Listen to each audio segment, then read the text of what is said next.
जल्दी जल्दी ढूंढना है। जल्दी ढूंढने के चक्कर में बुक फाड़ मत देना, ठीक है। ये वीडियो बहुत ही लंबा हो रहा है तो आप लोग प्लीज इसको जरूर फुल वॉच करना चीजों को समझने के लिए। हाफ देखोगे जो ट्रिक्स मैं बता रही हूँ समझ में नहीं आए। Section 5 of the Hindu marriage act relates to, section 5 पर चले जाइए। हिंदू मैरिज एक्ट बोला है, मैरिज एक्ट, सक्सेशन नहीं बोला है। पहला वाला में हिंदू सक्सेशन बोला गया था और अभी हिंदू मैरिज एक्ट बोला गया है। तो हिंदू मैरिज एक्ट सेक्शन 5 पर चले जाते हैं। तो देखिए मैं अभी तक टोटल 52 तक कवर कर चुकी हूँ, ठीक है। अभी मैं आपको काउंट करके बताऊँ। अभी वैसे ये मतलब इसका कोई ज़रूरत नहीं है तो निकाल देती हूँ, ठीक है। So hello everyone, welcome back to another video. आप देख रहे हो डिकोड द लॉ और मैं हूँ पापिया। देखिए आज ये वीडियो में मैं आपको लाइव सॉल्व करके बताऊंगी ऑल इंडिया बार एग्जामिनेशन का क्वेश्चन पेपर कैसे आपको हॉल में मिल जाने के बाद सॉल्व करना है। देखिए बहुत सारा मतलब डाउट्स इंस्टा पर ईमेल करके मेरे पास आ रहा है दैट कुछ हेल्प कीजिए, कैन यू हेल्प मी, ऐसा करके। और आज आपको सिर्फ कुछ नहीं करना है, सिर्फ ध्यान लगा के ये वीडियो देखना है, ठीक है। जस्ट इमेजिन अ सिचुएशन, आप AIB हॉल पर पहुंच गए हो, क्वेश्चन पेपर आपको मिल गया है, ठीक है, और आपको कैसे सॉल्व करना है। मतलब मैं ये एग्जामिनेशन क्लियर करना चाहती हूँ, मेरे को सिर्फ 40% निकालना है, 40 क्वेश्चंस का आंसर देना है। ऐसा करके, ऐसा माइंडसेट लेकर के मैं ये एग्जामिनेशन दूंगी, ठीक है ना। और आपको बहुत ध्यान से देखना है क्योंकि इससे ज्यादा मेरे पास मतलब कुछ रहेगा नहीं टिप्स एंड ट्रिक्स आपको देने के लिए। सो मैं इमेजिन करूंगी मैं ये एग्जामिनेशन दे रही हूँ और मैं क्या करती जब मेरे को मतलब ये एग्जामिनेशन देना होता, ठीक है। और अभी देखिए मेरे पास कौन सा बैरक्स है। तो अगर आपको मैं यहाँ पर दिखाऊं दैट मेरे पास यहाँ पर क्रिमिनल मैनुअल है, क्योंकि मेरे पास separate IPC, CRPC and Indian evidence act bare act नहीं है तो इसीलिए मैं ये लिया है, ठीक है। और constitution of India, CPC, partnership, contract, limitation act, transfer of property, Hindu law, specific relief, सब कुछ। मतलब जो सारे बैरक्स एक AIB कैंडिडेट के पास होना चाहिए वो सब कुछ मेरे पास है, ठीक है। वर्कमैन कंपेंसेशन, सब कुछ। और मेरे पास सब बैरक क्यों है, क्योंकि आपको बाद में पता चल जाएगा जो सारे वीडियोस में जो टेक्निक्स आपको आज तक बताते आ रही हूँ ये सब कुछ मैं आज अप्लाई करके आपको मैं बताऊंगी ये सॉल्व करके। बट इसी बीच में जो मेरा 200 रुपीज वाला कोर्स ज्वाइन करना चाहती है जल्दी से एनरोल कीजिए इंस्टा पर DM करके। एक और प्रॉब्लम है दैट मेरे पास सिर्फ और सिर्फ एक क्वेश्चन पेपर है, वे मार्कशीट नहीं है, क्योंकि मेरा जो कोऑर्डिनेट्स है वो वे मार्कशीट को प्रिंट निकालना भूल गए हैं, गधा कहीं। कोई बात नहीं, मेरे पास ये जो ब्लैक कलर का पेन है, जो एक बॉल पेन है, इसको यूटिलाइज करके मैं मतलब ऐसा राइट टिक करूंगी ये क्वेश्चन पेपर पर, ठीक है। और इसको आपको टेलीग्राम ग्रुप पर मिल जाएगा। मैं कितना क्वेश्चंस करेक्ट की वो सब कुछ आपको मिल जाएगा। मेरा सिर्फ यही उद्देश्य रहेगा 40 क्वेश्चंस का आंसर करेक्ट देना, ठीक है। तो चलिए शुरू करते हैं। बिफोर स्टार्टिंग ये इंपॉर्टेंट है, ऐसा करके कान में डाल देने का, ठीक है। और चलिए शुरू करते हैं। तो चलिए पहला question, indemnity contract is defined under section 124 of the Indian contract act, 67 of the Indian contract act, 127 of the Indian contract act या फिर 128 of the Indian contract act. Simply आपको इंडियन कॉन्ट्रैक्ट एक्ट का जो bare act है वहां पर जाना है। तो चलिए देख लेते हैं इंडियन कॉन्ट्रैक्ट एक्ट का बेयर एक्ट सेक्शन 124 पर। सो 124 ये देखिए, कॉन्ट्रैक्ट ऑफ इंडेमनिटी डिफाइंड। तो यहाँ पर हम लोगों को आपका आंसर मिल गया, तो ये हो गया राइट, ठीक है। तो ये हो गया आपका करेक्ट आंसर। अभी नेक्स्ट देखिए, बोला क्या है, PK versus Gurney is a famous case related to what, person, fraud, mistake of fact, mistake of law. ये सच में मेरे को नहीं पता है तो ये मैं छोड़ के आगे बढ़ जाऊंगी। Next, supreme court invoked the principle of transformative constitutionalism. Transformative constitutionalism recently बहुत ही फेमस हुआ था, जो होमोसेक्सुअलिटी के ऊपर जो केसेस वगैरह है उसके लिए। तो इसका आंसर मेरे को पता है, वो है ऑप्शन B, सुरेश कुमार कौशल वर्सेस नास फाउंडेशन। इसका आंसर होगा ऑप्शन B। अभी नेक्स्ट क्वेश्चन देखिए, ये मेरे को पता था इसलिए दे दिया, अगर आपको नहीं पता है तो नहीं बैठे रहना है, इसको लेकर के आगे बढ़ जाना। अभी नेक्स्ट क्वेश्चन देखिए, the provisions of Indian penal code. So Indian penal code मतलब IPC में आपको ढूंढना पड़ेगा। क्वेश्चन देखिए, बोला जा रहा है that the provision of Indian penal code apply also to any offence committed by any citizen of India in any place without and beyond India, any person और एनी शिप और aircraft registered in India whatever it may be, any person in any place without and beyond the place committing the offense targeting a computer resource located in India or all the above। देखिए यहाँ पर थोड़ा सा समझने की बात है। ये क्वेश्चन का मतलब है किसके ऊपर इंडियन पिनल कोड लागू होगा, मतलब इंडियन पिनल कोड का जो प्रोविजन है कौन सा चीज के ऊपर लागू हो सकता है। एक पर्सन जो इंडिया में रहता है उनके ऊपर, या फिर एक ऐसा एयरक्राफ्ट या फिर जहाज वगैरह जो एयरप्लेन जो इंडिया में रजिस्टर्ड है क्या उसके ऊपर होगा, या फिर एक पर्सन जो विदाउट जो रशिया में बैठकर या फिर चाइना में बैठकर इंडिया का जो कंप्यूटर रिसोर्सेस है उसको टारगेट कर रहा है उसके ऊपर लागू होगा, या फिर ऑल ऑफ द अबव जो ऊपर में दिया गया सबके ऊपर। तो अगर आप सेक्शन 1, 2, 3, 4, 5 मतलब इसके आसपास ऑफ इंडियन पेनल कोड अगर पढ़ोगे, वैसे इसका आंसर होगा ऑल ऑफ द अबव। ठीक है, मतलब सब कुछ पर लागू होगा। जो इंसान बाहर से बैठकर हम लोगों का जो इंडियन रिसोर्सेस है उसको टारगेट कर रहा है वहां पर भी होगा। अभी नेक्स्ट क्वेश्चन देखिए, under the patent act which of the following are not patentable. Patent act मतलब अगर आपके पास है तो आप आंसर दे सकोगे, मेरे पास नहीं है तो मैं इसका आंसर छोड़ दूंगी। ठीक है, नेक्स्ट देखिए, world intellectual property organisation WIPO has replaced pre existing GATT BIRPI PPRM PTC। इसका आंसर भी नहीं पता है, छोड़ दूंगी। ठीक है, और अभी नेक्स्ट देखिए, नेक्स्ट जो क्वेश्चन नंबर 7 ये केस लॉ बेस्ड क्वेश्चन है तो इसका भी आंसर मैं नहीं दूंगी। मैं सबसे पहले डायरेक्ट आंसर्स को टारगेट करूंगी जो मेरे को पता है। अभी देखिए क्वेश्चन नंबर 8। अब ये जो पर्टिकुलर केस है ये रिसेंटली बहुत ही फेमस हुआ था, तो इसलिए इसका आंसर होगा Shreya single versus union of India. और जब भी आपके पास कोई अपडेटेड वर्जन बेयर एक्ट रहेगा तो आपको आंसर नीचे फुट नोट मतलब ये देखो यहाँ पर ऐसा करके एकदम नीचे जो फुट नोट लिखा हुआ रहता है छोटा छोटा करके यहाँ पर लिखा हुआ रहता है, तो आपको यहाँ से मिल जाएगा। ठीक है ना। और अभी नेक्स्ट क्वेश्चन देखिए, article 145 clause 3 of the Indian constitution states that minimum number of जजेस who are to sit for the purpose of deciding any case involving a substantial question of law as to the interpretation of this constitution or for the purpose of hearing any reference under article 143। मतलब simply आपको जाना है article 145 clause 3 पर। ठीक है ना, तो constitution का जो बेयर एक्ट है उसको लेंगे तो आर्टिकल 145 चली जाइए।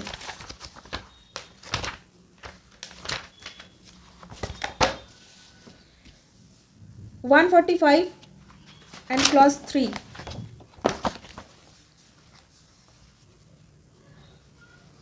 क्लॉज 3 बोल रहा है, देखिए तो इसको थोड़ा सा रीड करना है that the minimum number of जजेस who are to sit for the purpose of deciding any case involving substantial question of law as to the interpretation of constitution okay for the purpose of this having reference to shall be 5। देखिए यहाँ पर लिखा हुआ है 5, तो आपको answer मिल गया 5। ठीक है, ये होगा करेक्ट ऑप्शन। अभी नेक्स्ट केस देखिए, MC Mehta versus union of India 1986 Shriram food and fertilisers case relates to oleum gas leak, Ganga water cleaning, child labour, bonded labour.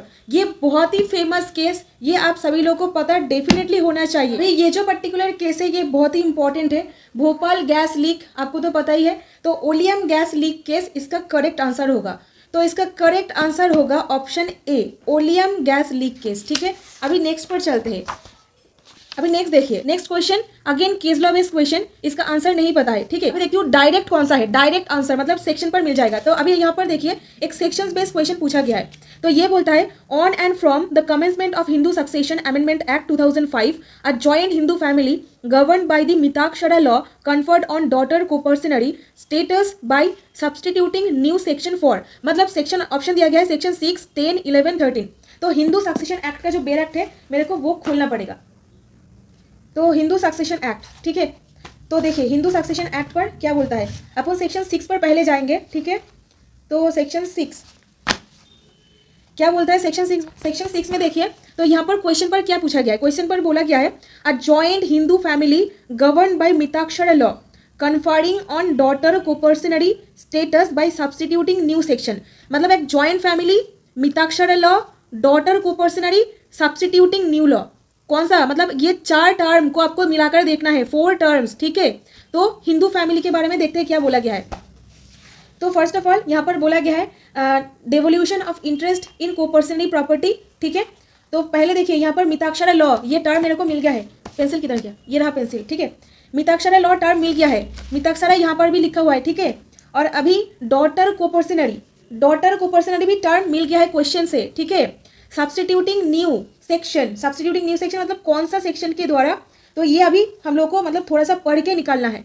देखिए तो section 6 by birth have some right coparcener property subject to some liabilities any reference to Hindu Mitakshara coparcener shall be deem to include reference to a daughter of a coparcener. तो मिल गया, ऐसा करके आपको ढूंढना है। तो क्या होगा, सेक्शन 6 इसका आंसर होगा। तो सेक्शन 6 को एकदम लॉक कर देना है, 6 को एकदम लॉक कर देना है, ठीक है। अभी next section 5 of the Hindu marriage act relates to, section 5 पर चले जाइए।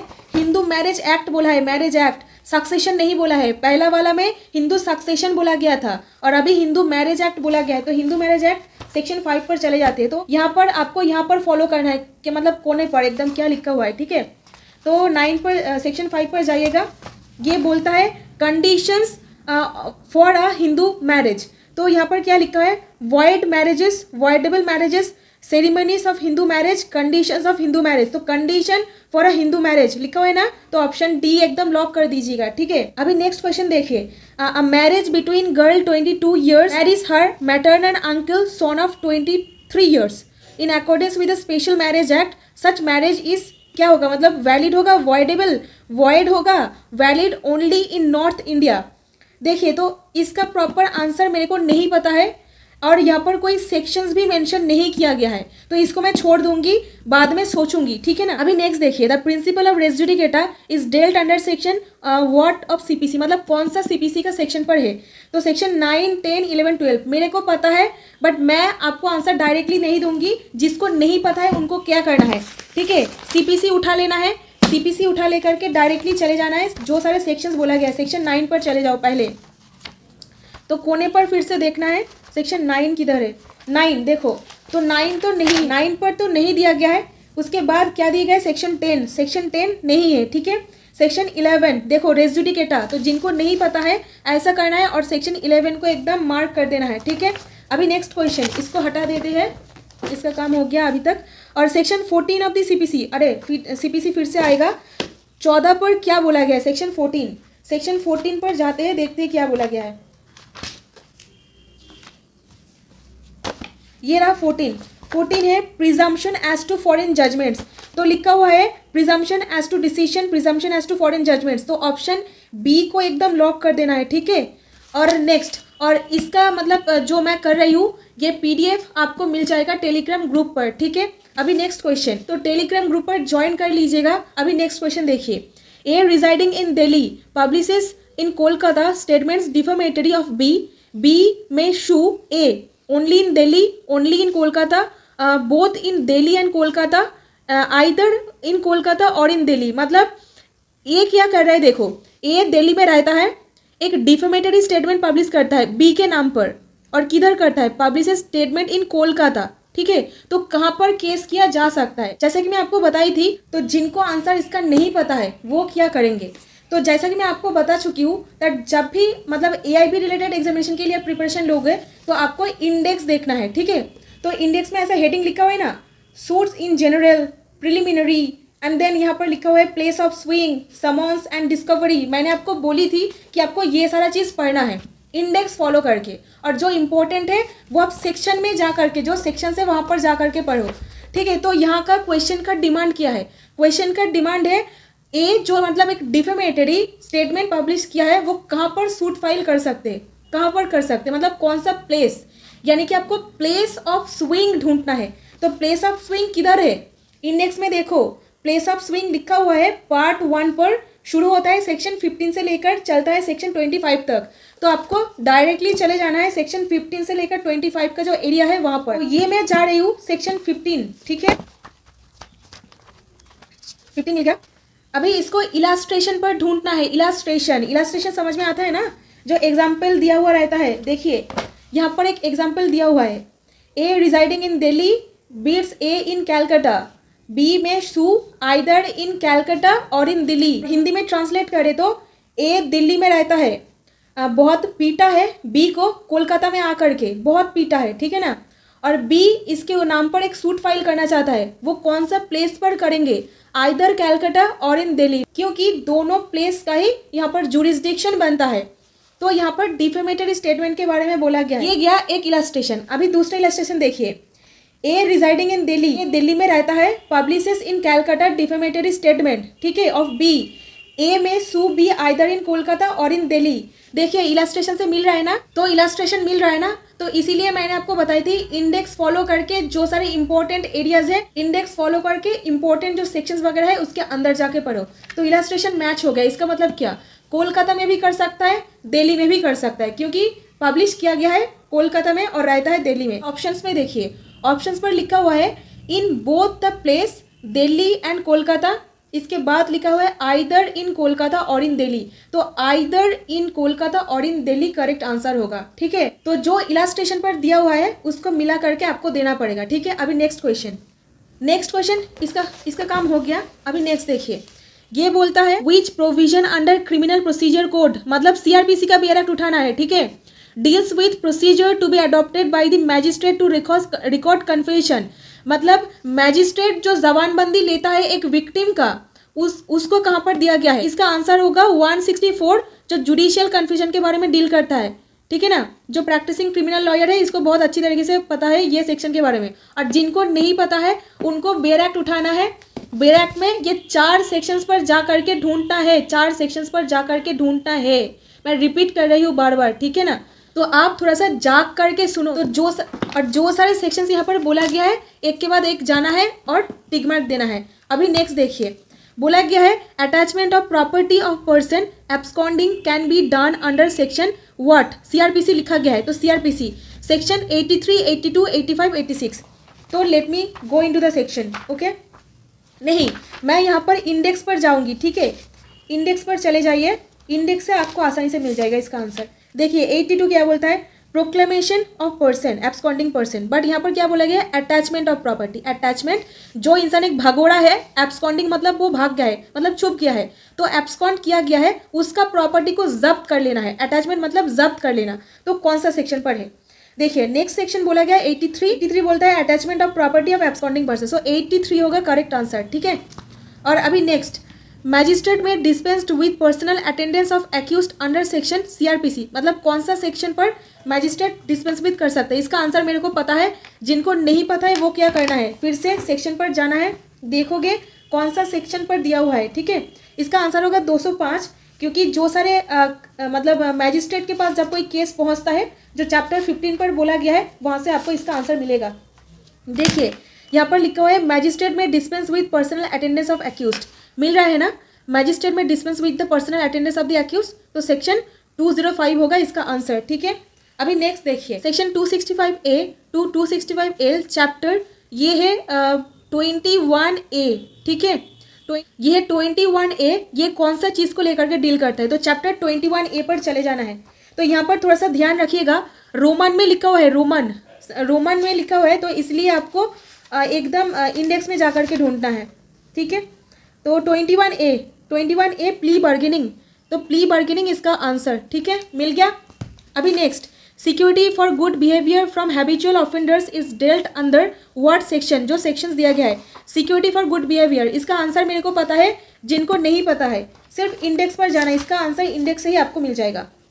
देखिए section 109 security for good behaviour from suspected person, but suspected person हमको नहीं चाहिए, हैबिचुअल ऑफेंडर चाहिए, हैबिचुअल ऑफेंडर। तो ये कौन सा है, देखिए नेक्स्ट सेक्शन 110 110 हैबिचुअल ऑफेंडर के बारे में डील करता है। ठीक है, और अभी next section 105H of the CRPC कौन सा चीज़ को लेकर के डील करता है, ये मेरे को नहीं पता है, तो मैं जाऊंगी इंडेक्स पर आ गई, और 100H ये मिल गया, forfeiture of property in certain cases, forfeiture of property in certain cases, ये देखिए पहला ऑप्शन इसका राइट आंसर। ठीक है, अभी नेक्स्ट चले जाइए, अभी नेक्स्ट है that bar to taking cognizance after lapse of time period, ये भी आंसर मेरे को पता है, CRPC पर है इसका आंसर, क्योंकि CRPC देखिए साइट पर लिखा गया है, तो CRPC में जाना है। तो अगर आपको नहीं पता है तो चले जाओ, जो सारे सेक्शंस यहाँ पर बताया गया है। तो सेक्शन 178 इंडेक्स पर देखो, 178 इंडेक्स पर नहीं होगा इसका आंसर। 469 क्या बोलता है, 469 अगर आपको मतलब नहीं भी मिलता है तो मुंह में बोलो। ठीक है, 469 ऐसा करके दिमाग एकदम एक्टिव हो जाएगा, ऐसा बोलना है, मतलब कान आँख नाक चोख मुख सब कुछ सुनेगा आपका। सो 469 देखो 469 commencement of period of limitation, मतलब लिमिटेशन पीरियड का कमेंसमेंट के बारे में डील कर रहा है, ठीक है। और अभी नेक्स्ट सेक्शन देखो 478 power to alter functions allocated to executive magistrate, ये तो नहीं होगा पक्का, तो ये नहीं होगा, फर्स्ट ऑप्शन भी नहीं होगा। और 168 वापस जाते हैं, 168 किधर है, 168 ये रहा, 168 report of investigation by subordinate police officer, ये भी नहीं होगा। तो बाकी कौन रहता है, बाकी रहता है ऑप्शन बी, तो ऑप्शन बी होगा करेक्ट आंसर, ठीक है। अभी नेक्स्ट क्वेश्चन, इसका काम हो गया, इसको हटा देते हैं। अभी नेक्स्ट डिक्री होल्डर मतलब क्या, डिक्री होल्डर ये जो ऐसा टर्म है, ऐसा आपको सीआरपीसी पर भी मिलेगा, सीपीसी पर भी मिलेगा। तो सीआरपीसी एंड सीपीसी दोनों पर ही आपको मिलेगा। तो आपको यहाँ पर क्या करना है, ठीक है ना, तो सिंपली आपको पहले सीआरपीसी में नहीं सीपीसी में जाना है। तो सीपीसी का बेयरर देखते हैं। तो डिक्री होल्डर मतलब एकदम डेफिनेशन क्लॉजेस जो है आपको वहाँ पर चले जाना है, डेफिनेशन क्लॉजेस एकदम सेक्शन 2 पर है। तो ये आप याद रखिएगा, डेफिनेशन क्लॉज सीआरपीसी सेक्शन 2 में भी है और डेफिनेशन क्लॉज सीपीसी में वहाँ पर भी सेक्शन 2 पर ही है। तो सेक्शन 2 आप याद रखिएगा, ठीक है। सेक्शन 2, तो चलिए सेक्शन 2 पर, सेक्शन 2 मिल गया सेक्शन 2। और देखिए यहाँ पर दिया गया है decree holder. Decree holder means any person in whose favour a decree has been passed और an order capable of execution has been made. तो यहाँ पर क्या दिया गया है, any person in whose favour a decree has been passed और an order capable of execution has been made. तो मिल गया, पहला आंसर मिल गया एकदम पहला लाइन पढ़ते ही, ठीक है, हो गया। अभी नेक्स्ट क्वेश्चन बोला गया है वॉलंटरली थ्रोइंग और attempting to throw acid is an offence punishable under what section, मतलब एसिड आप किसके ऊपर फेंक रहे हो, किसी के ऊपर फेंक रहे हो, तो कौन सा सेक्शन पर आएगा। जो 4 सेक्शन बताया गया है यहाँ पर आईपीसी लिखा गया, मतलब आईपीसी पर आपको चले जाना है, ठीक। तो आईपीसी ले लिया और इंडेक्स में गई, ठीक है। पहला सेक्शन यहाँ पर बोला गया है 326B, 326B पर जाते हैं, देखते हैं क्या लिखा है। 326B वॉलंटरली थ्रोइंग और अटेम्प्टिंग टू थ्रो एसिड, ठीक है। तो मिल गया ना पहला आंसर, हो गया। तो आई होप आपको समझ में आ रहा है, ठीक है। अभी नेक्स्ट क्वेश्चन देखिए, A is at work with a hatchet, A head flies off and kills a man who is standing by. Here there was no want of proper caution on the part of A, his act is, मतलब ये एक illustration based answer है। जो भी देखो, क्योंकि देखो एक इलास्ट्रेशन बेस्ड क्वेश्चन है और कौन सा मतलब कौन सा बुक से ये आपको मिलेगा। देखो ऑप्शंस पर क्या दिया गया है, देखो ऑप्शन पर दिया गया murder, culpable homicide, grievous hurt. तो अभी मेरे को एक बात बताओ, culpable homicide, murder, grievous hurt कहाँ पर दिया हुआ रहता है, आईपीसी पर, है ना। तो आईपीसी पर सिंपली चले जाना है, ठीक है। जो सारे मर्डर वगैरह जो एरिया है वहाँ पर चले जाओ, ठीक है। आप वैसे मेरे साथ भी ये प्रैक्टिस कर सकते हो घर में, अगर आप मतलब एकदम मतलब यूज टू हो जाओगे। आप इलास्ट्रेशन ढूंढना है आपको, जहाँ पर हैचेट लिखा है उसको आपको टारगेट करना है, ठीक है। तो वो तो नहीं मिला। यहाँ पर क्या दिया गया है देखो, एन ऑफेंस ऑफ मर्डर, मतलब मर्डर का जो सेक्शन है वहाँ पर तो नहीं है। ऑफेंस ऑफ कल्पेबल होमिसाइड, अभी कल्पेबल होमिसाइड किधर है, 299 पर है, 299 पर जाओ, 299 मिल गया। देखो 299 हैचेट किधर लिखा है, नहीं लिखा है, ठीक है। तो अभी क्या होगा, मतलब ये ऑप्शन नहीं होगा, ये भी ऑप्शन नहीं होगा, तो दोनों में ही मैं क्रॉस कर दिया, ठीक है। तो दोनों में ही क्रॉस होगा, मतलब ये 2 ऑप्शन तो नहीं होगा। अभी ऑप्शन है not an offence and offence of causing grievous hurt, grievous hurt offence, not an offence मतलब कोई ऑफेंस ही नहीं है, मतलब ये दोनों में से कन्फ्यूजन हो रहा है। तो आपको सिंपली चले जाना है ग्रीवस हर्ट वाला जो सेक्शन है। तो ग्रीवस हर्ट किधर दिया है, सिंपली जाना है इंडेक्स पर, ऐसा करके ही करना है, ठीक है। देख लो चीज़, grievous hurt, grievous hurt, hurt दिया है, ग्रीवस हर्ट किधर है, देखो ग्रीवस हर्ट। तो offence of causing grievous hurt section पर चले जाओ, 320 सेक्शन पर जाओ, 320 बहुत आगे निकल आई, 320 मिल गया। इलास्ट्रेशन देखो, इलास्ट्रेशन डिसफिगर एंड इसके बाद लिखा है, सब कुछ देखना है, सब इलास्ट्रेशन देखना है, ठीक है। इसका जो पर्टिकुलर एरिया है, इसीलिए मैं बोलती हूँ बेरट से जो पर्टिकुलर एरिया है वो देखो, एरिया पर जाकर के ढूंढो। लिखा है police torture, deposit revenue officer for feature right, नहीं ऐसा कुछ तो नहीं होगा, ठीक है।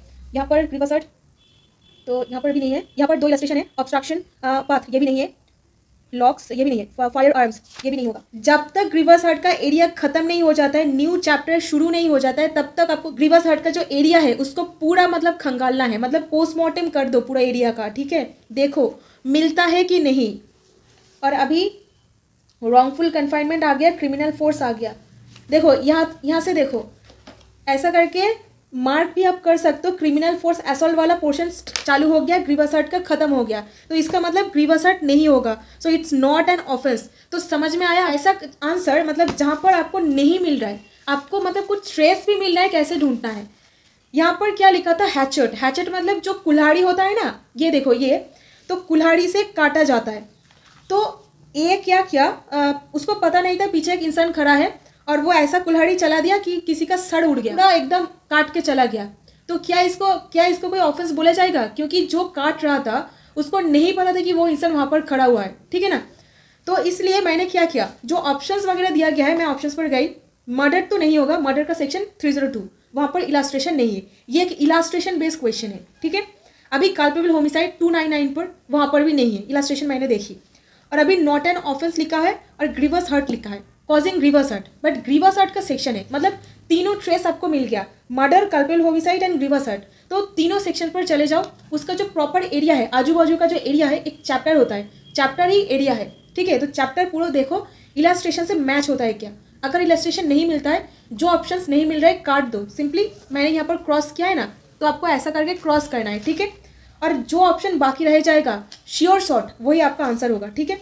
तो यही मतलब एक नॉट एन ऑफेंस, इसको ही मतलब मैं गोले भर देती हूँ, यही आपका आंसर होगा। अभी नेक्स्ट, वैसे ये चल रहा है 28, ठीक है, मतलब क्वेश्चन नंबर 28। अभी 29 देखते हैं। 29 ऑल्सो इलास्ट्रेशन बेस्ड क्वेश्चन। तो ये आपको कैसे करना है, तो पहले पढ़ लो क्या बोला गया है। ये with the intention of causing Z to be convicted of a criminal conspiracy writes a letter in intimation of Z handwriting, ठीक है। तो इंटीमेशन, हैंड राइटिंग, ये जो सारा टर्म्स है ना, ये मतलब इंपॉर्टेंट है। एंड इसके बाद देखो, purporting to be addressed to a accomplice in such criminal conspiracy and put such blah blah blah, जो सारे क्वेश्चन है मैंने पढ़ लिया। और इसके बाद जो यहाँ पर सेक्शंस दिया गया है, चले जाओ, सिंपली चले जाओ, क्योंकि यहाँ पर सेक्शंस दिया हुआ है, तो आपको कोई झमेला नहीं करना है, सिंपली सेक्शन पर चले जाओ, ठीक है। खुद के लिए झमेला कम करो, बढ़ाना नहीं है झमेला, ठीक है। तो सेक्शन 256 इंडेक्स पर जाती हूँ, इंडेक्स पर नहीं मिलेगा, ये इलास्ट्रेशन बेस है, ये इलास्ट्रेशन बेस्ड क्वेश्चन है। तो सिंपली सेक्शन पर जाओ, just dig into the section and then you will find the answer. ये वीडियो बहुत ही लंबा हो रहा है, तो आप लोग प्लीज़ इसको ज़रूर फुल वॉच करना, चीज़ों को समझने के लिए। हाफ देखोगे, जो ट्रिक्स मैं बता रही हूँ समझ में नहीं आएगा। तो 256 ये मिल गया। हैविंग, यहाँ पर इलास्ट्रेशन है या फिर नहीं है देखो, तो यहाँ पर कोई भी इलास्ट्रेशन नहीं है, तो 256 नहीं होगा, ठीक है। 192 पर जाओ, 192 आईपीसी, और जल्दी जल्दी ढूंढना है। जल्दी ढूंढने के चक्कर में बुक फाड़ मत देना, ठीक है। ये रहा 193, 192 फैब्रिकेटिंग ऑफ फॉल्स एविडेंस। यहाँ पर कोई इलास्ट्रेशन है, ठीक है, इलास्ट्रेशन में आप मैच कराओ इसको। देखो क्या बोला गया है, A with the intention of causing Z to be convicted of criminal conspiracy. तो यहाँ पर कौन सा मिल रहा है, jewels, false entry, shop book नहीं, ये देखो मिल गया आंसर इसका। तो ये होगा ऑप्शन सी। दैट मीन्स क्या, आपको सेक्शन 192 से इसका आंसर मिल रहा है, तो 192 से आपको आंसर मिल रहा है, सिंपली क्या करना है, गोला भर देना है और टिक मार्क दे देना है, ठीक है, हुआ ना। अभी next section 70 of the Indian contract act का बियर एक्ट उठाना है, ठीक है। पहले ही हाथ में ले लो, किधर गया मेरा, ये रहा कॉन्ट्रैक्ट, ठीक है। तो section 70 of the Indian contract act, where a person lawfully does anything for other person और डिलीवर्स एनीथिंग टू हिम, मतलब पूरा एक चीज़ बताया गया है, ठीक है। मतलब 70 पर ऐसा कुछ एक सिचुएशन दिया गया है। और अभी नेक्स्ट क्वेश्चन देखिए, 35 बोलता है, delivery of goods by some person to another for some purpose upon a contract that they shall when the purpose is accomplished be returned और disposed of according to the direction to the person delivering them. मतलब एक ऐसा चीज़ जो suppose किसी को दिया जा रहा है और उसका जो पर्पस है वो कंप्लीट हो जाने के बाद उसको रिटर्न करना पड़ेगा, ठीक है।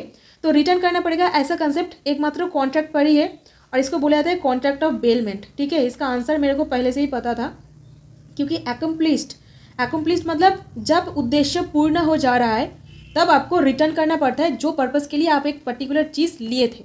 तो इसका आंसर होगा बेलमेंट। अभी question 36, section 14A inserted by the specific relief act. तो स्पेसिफिक रिलीफ एक्ट का जो बेयर एक्ट है वो आपको उठाना पड़ेगा। ठीक है, 14A क्या बोलता है? ठीक है, तो 14A पर चले जाते हैं। या सेक्शन 14 ये बोलता है एस्टैब्लिशमेंट ऑफ स्पेशल कोर्ट। तो एस्टैब्लिशमेंट ऑफ स्पेशल कोड ये होगा आंसर। नेक्स्ट केजला बेस है। केजला बेस मैं पहले नहीं करूंगी, अभी सेक्शन बेस चल रहा है। ठीक है, नेक्स्ट बोल रहा है deliberate and malicious act. So deliberate and malicious act intended to outrage religious feelings. ठीक है, ये तीनों एक्ट को मतलब टर्म को मैंने अंडरलाइन कर दिया।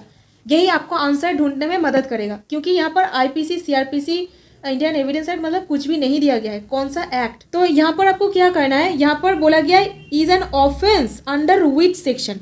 सो ऑफेंस किधर डिफाइन किया गया है, कहाँ पर ऑफेंस किसको कहा जाता है, ये डेफिनेशन दिया गया है आईपीसी पर।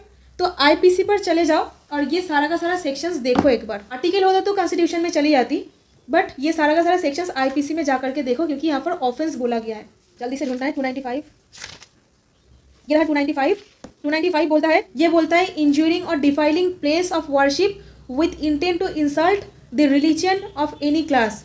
तो यहाँ पर बोला जा रहा है दैट इंसल्टिंग तो है बट मैलिशियस एंड डिलीबरेट बोला गया है, malicious and deliberate.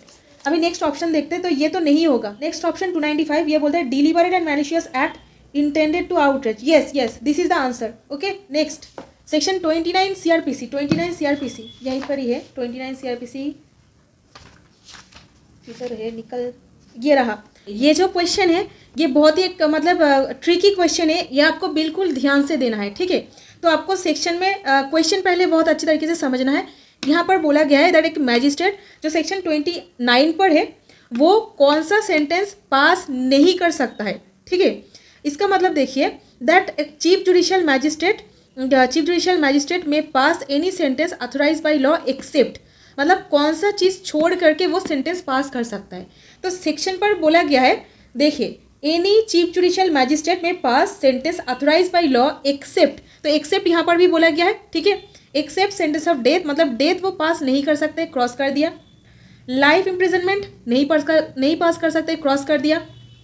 Imprisonment for a term exceeding 7 years नहीं पास कर सकता है, इसको भी क्रॉस कर दिया। और अभी क्या लिखा है, ऑल ऑफ द अबव, तो यहाँ पर all of the above correct answer होगा। ठीक है, अभी next relating to filing of suits by an alien under the code of civil procedure is dealt under which section, मतलब सीपीसी का bare act. Simply CPC का bare act देखो और दो सेक्शंस बोला गया है 21A। तो 21A देखिए क्या लिखा गया है, तो यहाँ पर देखो 21A पर बोला गया है that bar on suit to set aside decree on objection as to place of suing, तो ये नहीं होगा। 15 बोल रहा है court in which suit to be instituted, ये भी नहीं होगा। सेक्शन 21B देखिए, अभी 21B बोल रहा है, 21B देखिए क्या बोलता है। और अभी सेक्शन 83 देखिए क्या बोलता है। 83 किधर है, 83 ये देखा, व्हेन एलियंस मे सू।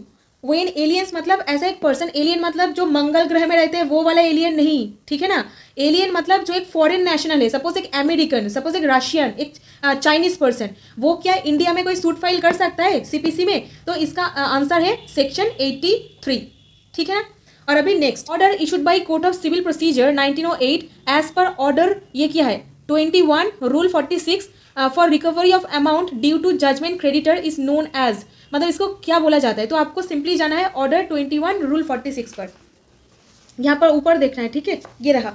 तो रूल 46 अटैचमेंट ऑफ डेप्ट share and other property not in possession of judgment debtor. ठीक है, तो ये जो पर्टिकुलर चीज़ है इसको क्या बोला जाता है, तो यहाँ पर थोड़ा सा रूल को पढ़ना पड़ेगा। ठीक है, गलत रूल में नहीं चले जाना है। सीपीसी बहुत ही ट्रिकी है, इसीलिए आपको रोमन बहुत अच्छी तरीके से फॉलो करना है। रोमन जैसे कि XXI, तो XXI आपको अगर रोमन नहीं पता है तो XXI ऐसा करके ढूंढिए। तो XXI अगर आपको मिल जाता है, रूल 46 भी मिल जाता है, तो आपको उस चीज़ को अच्छे से पढ़िए। ठीक है, तो वैसे इस चीज़ का पर्टिकुलर आंसर होगा, गार्निशिंग ऑर्डर के बारे में डील करता है। ठीक है, तो ये आपको कैसे पता चलेगा, क्योंकि ये थोड़ा सा जो चीज़ है ये आपको पढ़ना पड़ता है। और यहाँ पर देखो ऑर्डर 46 है नोटिस टू गार्निशी लिखा है। तो नोटिस टू गार्निशी मतलब ये आप मतलब आइडिया लगा सकते हो, पहले वाला जो ऑर्डर रहेगा तो एक गार्निशी ऑर्डर होगा, तो ऐसा करके आपको थोड़ा सा आइडिया भी लगा लेना है। ठीक है, तो अभी आगे बढ़ते हैं। नेक्स्ट देखिए सेक्शन 88 रीड विथ ऑर्डर जो 10, 20, 30 मतलब ऑर्डर 35।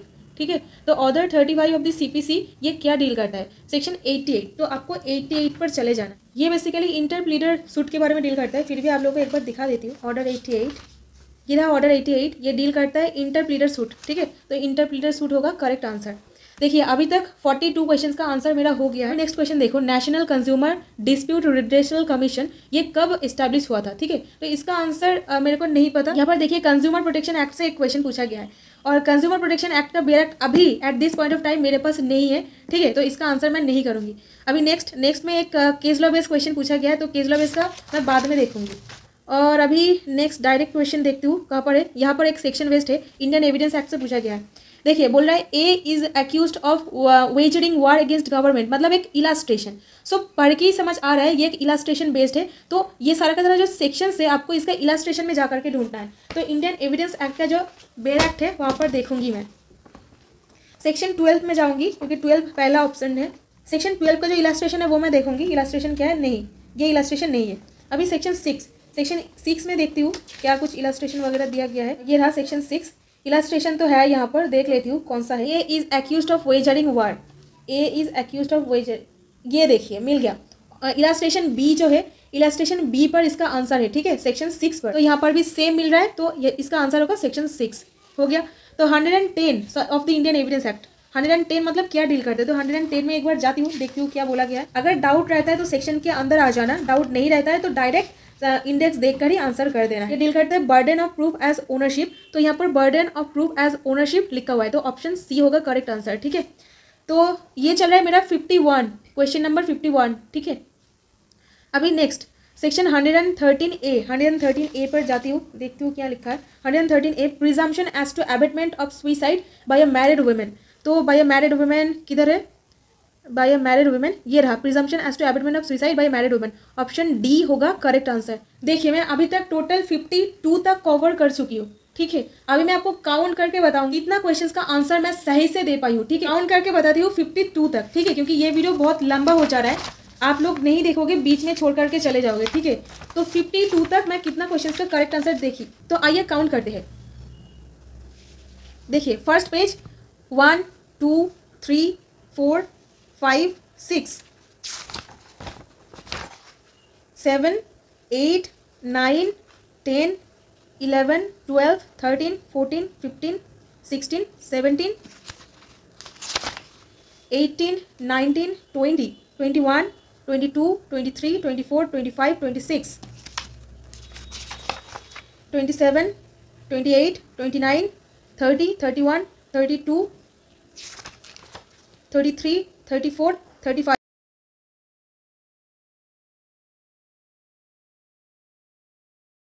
सो टोटल कितना हुआ? 40 चाहिए तो मेरे को मिला 35। तो आया एक चीज़ समझ में आपको कैसे करना है। देखिए मैं 51 तक टोटल 35 क्वेश्चंस का करेक्ट आंसर ऑलरेडी दे चुकी हूँ।